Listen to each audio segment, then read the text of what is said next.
Y empezamos a jugar y Coraje, Sí. sol. Empezamos con Yasú. Ese era Luna, me dice. Sí. Yo le digo, pero fíjate que llegamos a 30 palabras más o menos.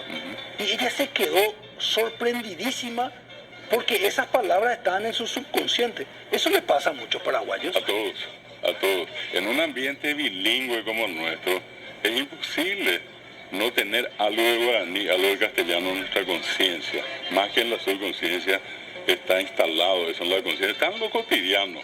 Y repito, en ese ejemplo que pusiste, vamos a encontrar a mucha gente que está usando hasta sin querer, porque creo que en el bloque siguiente hablamos del borí. Y cuando yo digo borí, vamos a comer borí, la palabra borí ya es guaraní. O cuando yo le digo a alguien quiero comer un soapu, ambarete porá, ese es soapuá, ¿verdad? Soapuá es una palabra guaraní. O en la fiesta de San Juan hay un cambuchillo yoká. El cambuchillo yoká, decimos eso, ¿verdad?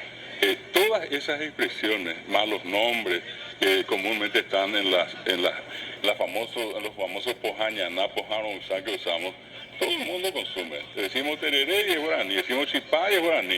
Es decir, de que conocemos palabras, conocemos.